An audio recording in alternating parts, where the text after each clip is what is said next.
여러분 안녕하십니까. 2018년 12월 26일 수요일 신문사설 비평을 시작하겠습니다.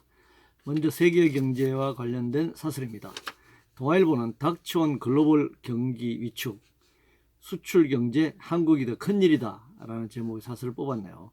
조선일보는 세계 정시 블랙 크리스마스, 글로벌 호황마저 끝난다면이라는 제목의 사설에서 세계 경제 호황 때 출범한 문재인 정부는 구조조정과 체질 개선을 통해 경제 체력을 키우는 정책을 펼쳐야 했지만 정반대로 세금 포퓰리즘 일변도로 정책을 폈다 이렇게 비판하고 있습니다.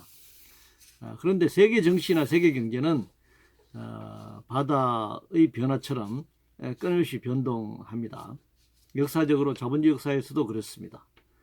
문재인 정부 출범 당시의 세계 경제가 호황이었다라는 주장은 사실이 아닙니다.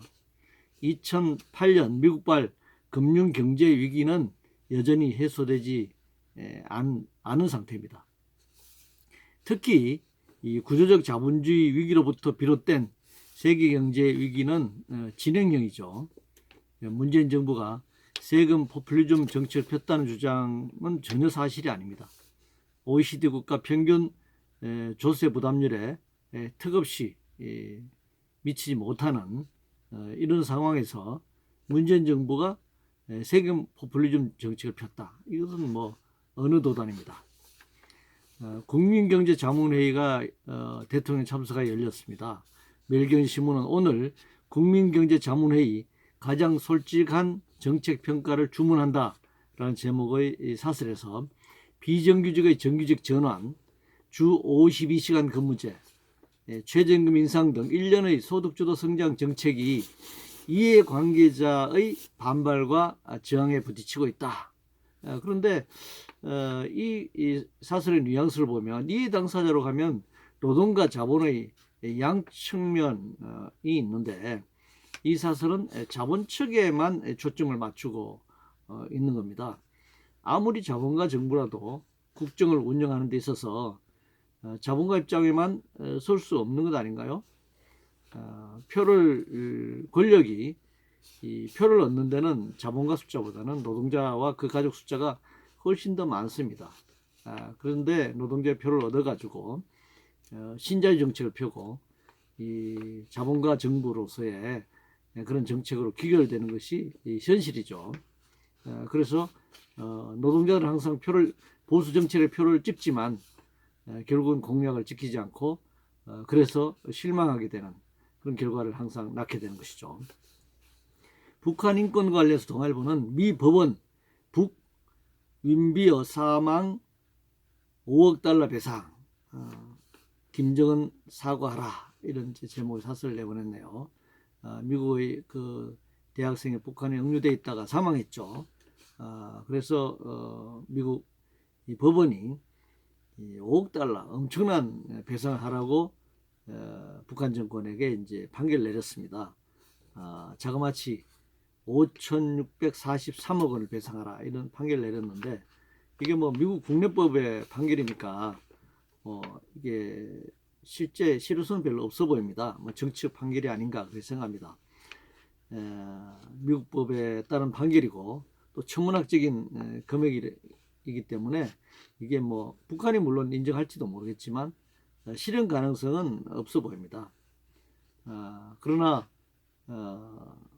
북한 당국이 억류돼 있다가 사망했기 때문에 이건 뭐 당연히 북한 정부가 사과하는 것이 옳다라고 생각합니다.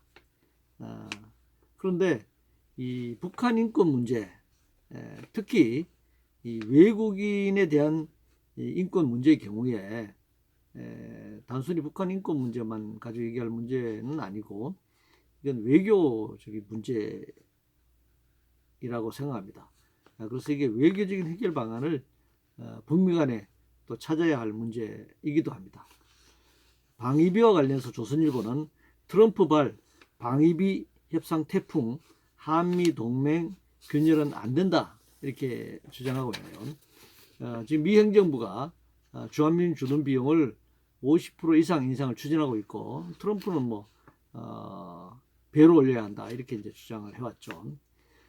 한국의 분담률이 이 주한미군 주둔 비용의 60~70%를 한국이 부담하고 있는데 뭐 이 숫자는 굉장히 차이가 많이 있습니다.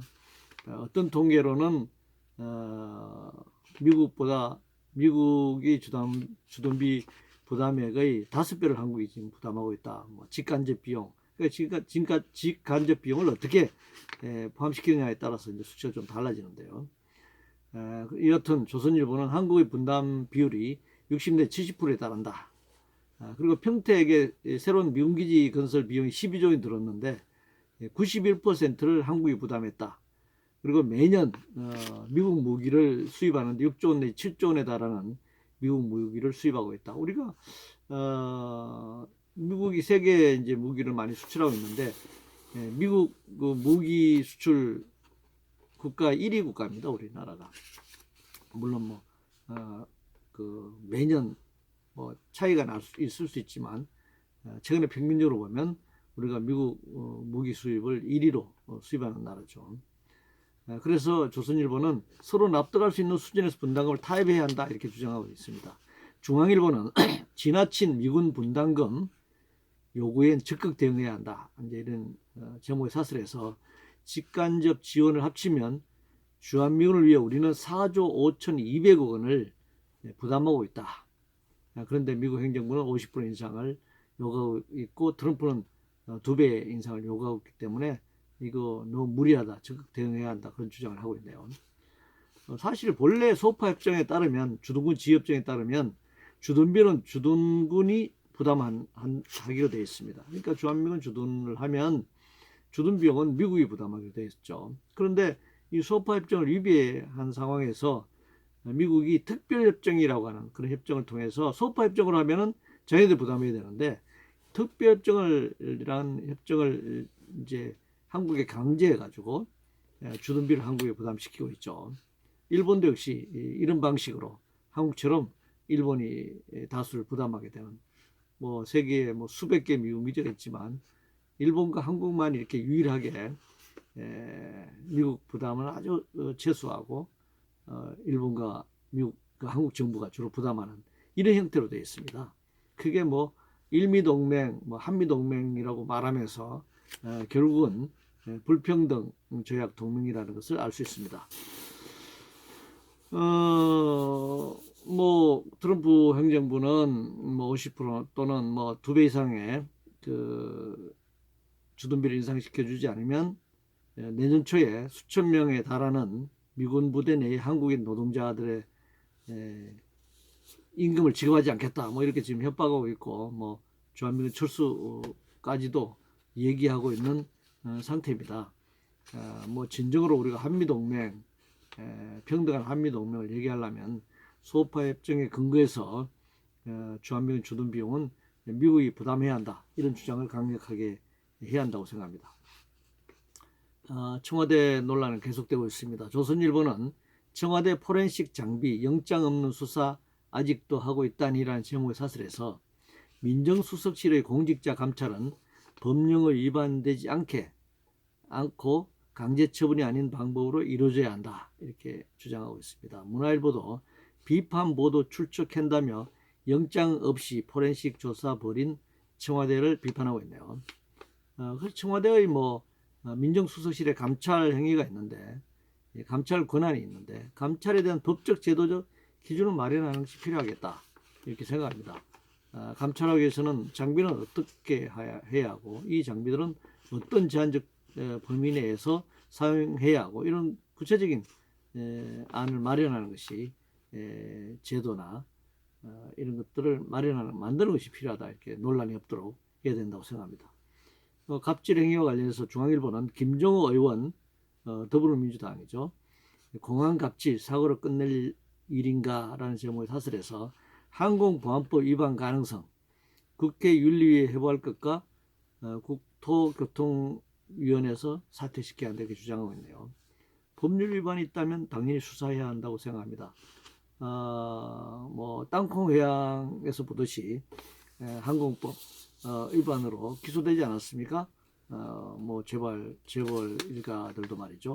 뭐 국회의원이라고 해서 한국법 위반에서 예외가 될 수 없습니다. 만약에 법률 위반이 있다면 당연히 수사하고 기소해야 한다고 생각하고, 뭐 국회 내에서 그 위원회 배치 문제라든가 윤리 재소 문제라든가 이런 문제들은 국회 관련법에 따라야 한다 이렇게 생각합니다. 복지와 관련해서 중앙일보는 청구서 날아오기 시작한 선심복지라는 제목의 사설에서 지난해 사회보험 비용이 110조 원이 들었는데 건강보험 부담액이 50조 원 정도 된다 이렇게 주장하고 있습니다.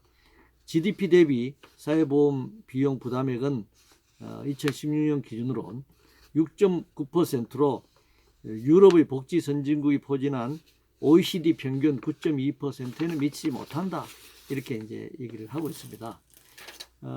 그런데 이제 당장 10년 뒤에는 국민 부담률이 34%로 치솟을 것이고 공짜 점심은 없다 설득하고 이 사회보장 비용을 늘리는 부분에 대해서 속도를 조절해야 한다 그런 주장을 하고 있는데요. 사회보장비 지출은 전체 지출의 13.1%에 불과하고 OECD 회원국 중에서 가장 낮습니다. 덴마크는 전체 정부 예산의 43.8%, 독일은 43.3%, 룩셈부르크는 43.2%, 핀란드는 43%, 일본도 42.7%, 프랑스는 42.6%를 사회보장비로 지출하고 있는데 우리는 13.1%로 OECD 국가 중에서 꼴찌입니다. 그런데 뭐 속도가 너무 빠르면 안 된다 이렇게 지금 주장하고 있네요. 그런데 우리나라가 이 110조는 2010년 총 GDP가 1,700조 원 정도 되는데 그 6.5%에 불과합니다. 그리고 조세 부담률이 이제 18%에서 뭐 최근 그 언론 보도를 보면 조세 부담률 20% 정도로 이제 올라섰다라고 주장하고 있는데 그러나 OECD 평균 25%는 얘도 굉장히 미달하는, 물론 이건 OECD 평균이기 때문에 유럽의 복지 국가들은 40% 정도까지 조세 부담률이 높은 거죠. 그래서 사회보장비 지출이 높다라고만 말할 것이 아니고 또 속도가 빠르다라고만 말할 것이 아니고 OECD 평균에 최소한 OECD 평균에 준하는 그런 사회보장비 지출, 그런 조세 부담률의 인상 이런 것이 필요하다 이렇게 생각합니다. 자영업과 관련해서 동아일보는 또 세금 땜질 자영업 대책 좋은 일자리 못 만들면 백약이 무효다라는 제목의 사설에서 연 2%대의 초저금리로 1조 8천억 원을 대출해주고 6천억 원의 보정 지원을 하는 이제 정책에 대해서 얘기를 하면서 자영업자들이 이렇게 어려워진 이유가 최저임금의 급격한 인상 때문이다 이렇게 또 억지를 부리고 있습니다. 자영업의 어려운 이유는 내수 경기 침체로 매출액이 하락하기 때문이고 또 OECD 평균의 2배에 달하는 자영업자 수, 미국의 자영업자에 비하면 비율로 비하면 4배에 달합니다.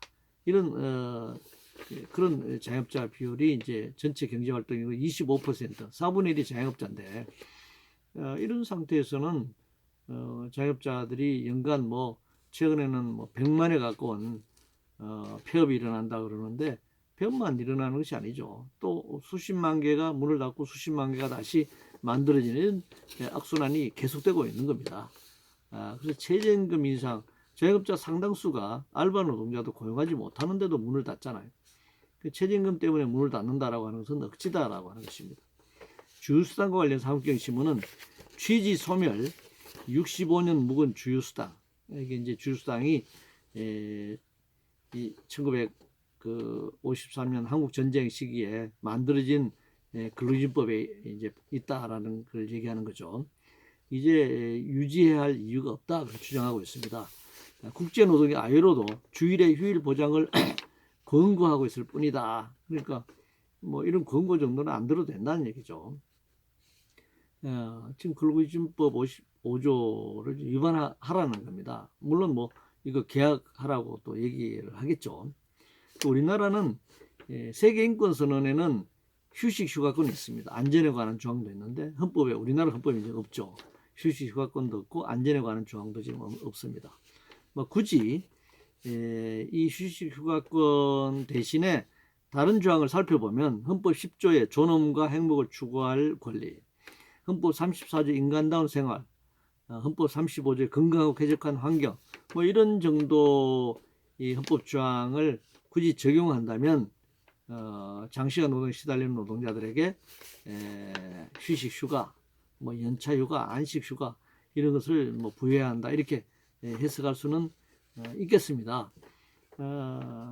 일하는 날만 임금을 주고 그 외에는 휴가를 주려면 임금을 주면 안 된다 이런 주장을 하는 것은 근로기준법상의 그 주휴수당도 없애고 연차휴가도 없애고 뭐 그런 논리라면 교사들, 교수들 방학 때는 강의하지 않는 시간에는 원금도 주지 않아야 되고 뭐 그렇게 되겠죠. 이건 뭐 말이 안 되는 겁니다. 우리가 휴식휴가권이라고 하는 것도 당연히 임금을 지급해야 그 휴식휴가를 할 수 있는 것이지 임금을 지급하지 않으면서 휴식휴가를 하라는 것은 뭐 굶어 죽으라는 얘기입니까? 그러려면 뭐 굉장히 높은 임금을 시간당 임금당을 굉장히 높게 지급하든가 이것은 뭐 그 연동되는 것인데요. 가능하면 노동자들에게도 안식년을 보장하고 안식휴가를 보장하는 방향으로 가야 하는데 이제는 주휴수당도 폐지해야 한다 이제 이런 주장을 하고 있네요. 공기업 정규직화와 관련해서 한국경제신문은 무리한 공기업 정규직화 원점수 재검토하라는 제목의 사설에서 기존 정규직과의 갈등, 역차별, 기득권 보호 등 숱한 문제를 낳을 것이다 이렇게 얘기하고 있는데 비정규직을 그대로 두는 것이 더 정규직과 갈등을 일으키는 거 아닌가요? 비정규직을 그대로 유지하면서 뭐 역차별, 기득권 보호 운운하는 것은 차별을 정당화하는 주장입니다. 물론 뭐 자본의 입장에 봐서는 노동을 분할 지배하는 전략이죠. 뭐 예를 들면 공무원 비정규직 다 정규직화했다. 그러면 사실 비정규직으로 매년 연말에 계약 해지하거나 아니면 뭐 1년 단위가 6개월, 3개월 단위로 비정규직을 고용하면 하청업체에 고용이 된다, 자회사에 고용이 된다 하면 노조 만들기 굉장히 어렵습니다.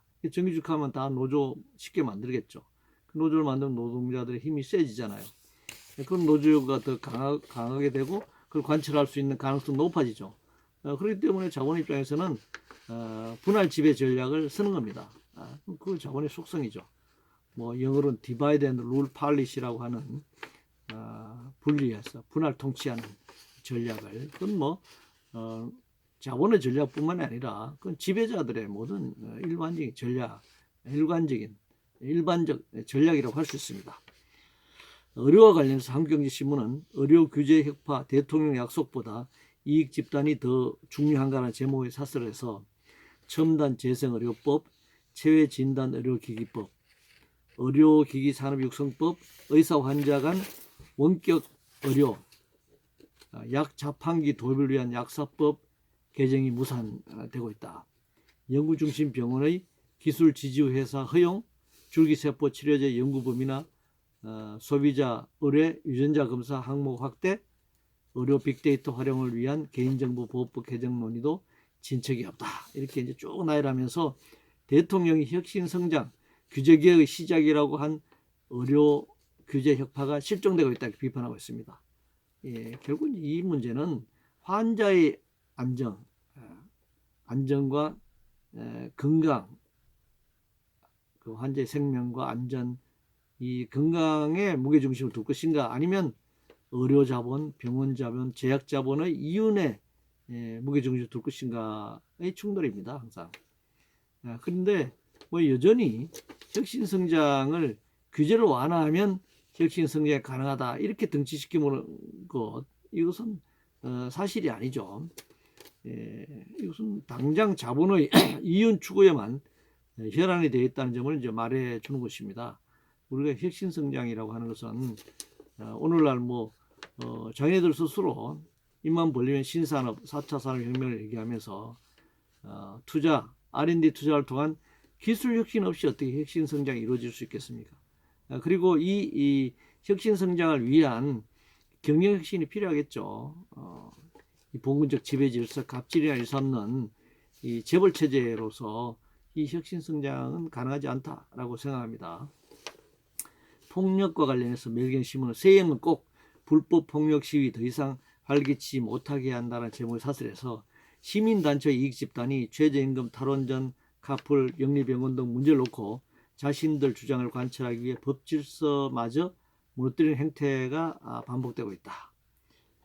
불법 폭력 시위가 활기치지 못하게 하려면 정권 교체와 상관없이 단호한 형사처벌과 함께 민사상 손해배상 책임까지 묻는 엄정하고 일관된 대응이 필요하다 이렇게 주장을 하고 있습니다. 그러면서 민주노총도 지목하고 있네요. 그런데 겉으로 드러난 불법과 폭력만 가지고 불법과 폭력을 다 말할 수는 없죠. 뭐 그렇더라도 이 폭력과 불법의 구조적인 문제를 외면하고 이런 현상을 그냥 단순히 설명할 수는 없는 겁니다. 뭐 최근에 굉장히 보도가 많이 됐던 유성기업의 경우에 지난 8년 동안 자본가 정권의 구조적 일상적인 폭력을 외면하고 우발적인 어떤 면에서 유도된 그런 폭력만 문제를 삼고 대대적으로 보도한 바가 있죠. 또 민요총을 이제 뭐 불법 폭력을 지목하고 있는데 지난 30년 동안 민요총의 간부와 조합원들이 구속된 그 숫자가 5천 명이 넘습니다. 그동안 그러면 그 수많은 30년 동안의 사용자들, 자본가들의 불법에 대해서 얼마나 이런 처벌을 받았을까요? 정말 뭐 손가락 꼽히는 정도이고 최근에 이재용 등 재벌 총수가 다 줄줄이 석방되지 않았습니까? 이들의 죄는 뭐 이 단순한 불법 폭력과는 비교할 수 없는 정말 대부분의 뭐 최소한 미국 법을 적용하더라도 다 무기징역을 살아야 할 그런 범죄 행위를 하고도 다 풀어주잖아요. 한국 사회가 구조적으로 돈과 권력을 가진 자들의 이 구조적인 불법과 폭력에 면죄부를 주고 있다는 사실을 우리가 알아야 합니다. 해고 관련해서 멜경신문은 엄동설안의 해고 통지서 받아들 알바생과 경비원들의 제목을 사설해서 내년 법정 최저임금 시급 8,350원이 결정됐는데 주휴시간 포함하면 1만 원이 넘는다. 아르바이트생과 경비원 고용 유지가 어렵다. 시급 8,350원인데 시급이 1만 원이 넘는다는 주장은 주휴시간을 포함하고 290시간을 나눈 것이 아니라 174시간 나눴을 때 만 원이 넘는다 그렇게 되는 거죠. 주휴시간을 포함하면 그 시간도 포함해서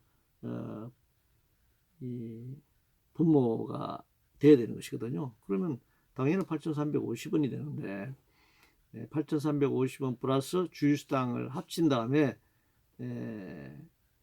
주휴수당을 뺀 노동시간 나누니까 당연히 만 원이 넘는 것으로 나오죠.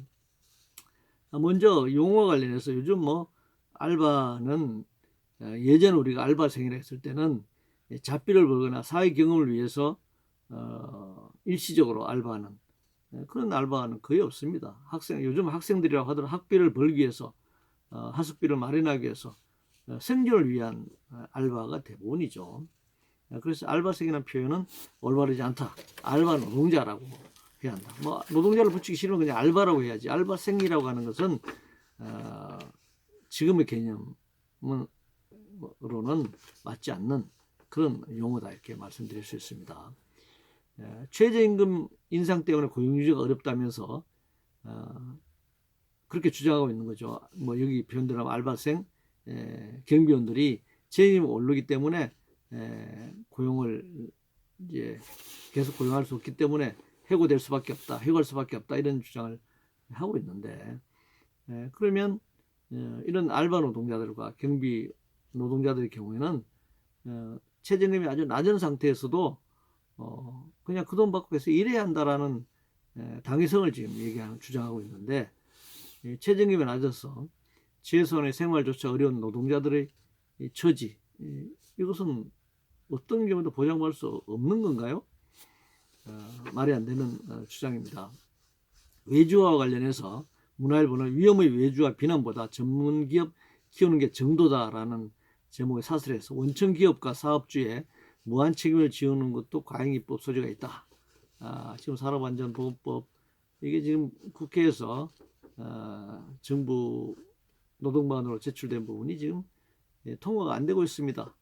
하청 태안화력 하청 노동자 김용균 씨의 부모님이 국회에 가서 막 호소하고 하고 있지만 이 정부 원안대로 통과되지 않고 있는 상태입니다.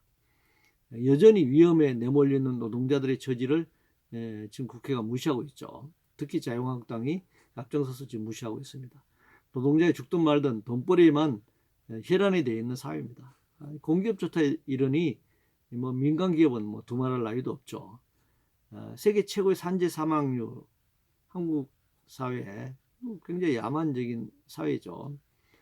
어떻게 산재 사망률이 제일 높은 연간 3천여 명에 달하는 노동자들이 산업재해로 사망하고 있다. 특히 최근에는 이 알바 노동자, 또 청년 노동자들이 이렇게 목숨을 잃고 있는 그런 참혹한 사회입니다.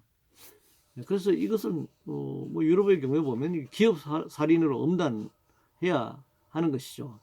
특히 공기업의 경우에는 이게 국가 권력의 구조적인 노동자 살인 행위가 아니고 무엇이겠습니까? 문재인 정부가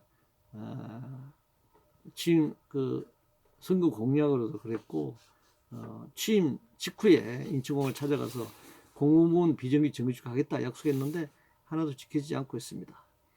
이 태안화력 하청 청년 노동자 김영균 열사의 경우에 이 사람이 참혹하게 사고를 당해서 목숨을 잃기 전에 비정규직 백인의 한 사람으로서 문재인 대통령 비정규직과 만납시다 라는 피켓을 들었는데 이게 마지막에 영정이 되고 말았잖아요. 그런데도 지금 전혀 이것이 교훈이 되지 못하는 이런 상황입니다. 철도와 관련해서 문화일보는 철도 사고 업체 수주 급증과 여실세 연루설 진상 밝혀야 한다. 제목의 사설에서 세계 최고 수준이던 철도 기술과 안전이 위협받는 것은 낙하산 경영진과 기득권 노조의 결탁이 가장 큰 원인이다. 이렇게 몰아가고 있네요. 뭐 이게 이 업체 수주와 관련된 사고 업체가 수주를 계속 받고 있고 또 이것이 여당의 실세와 연루되어 있다. 이거 그럼 심각하죠.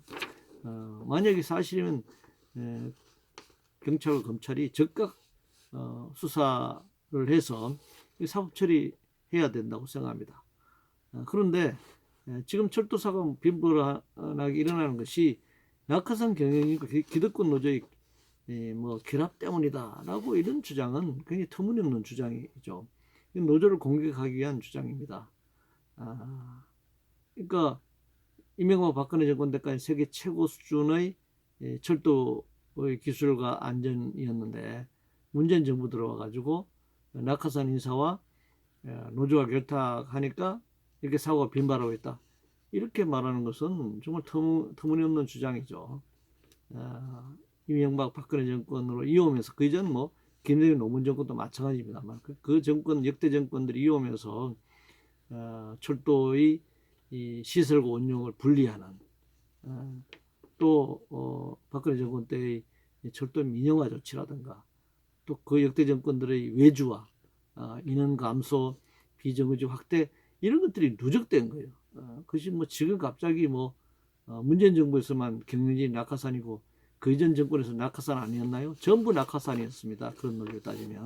그래서 이런 터무니없이 이런 왜 철도 사고가 빈발하고 있는지 그 핵심 부분을 언론이 지적해야지.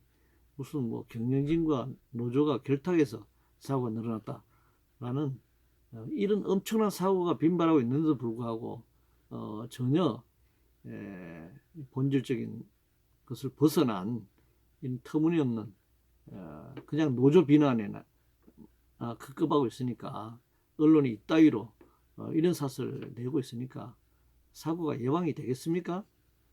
다시 한번 정말 언론다운 그런 사설을 쓸 것을 요청합니다. 이상으로 2018년 12월 26일 수요일 신문사설 비평을 모두 마치겠습니다.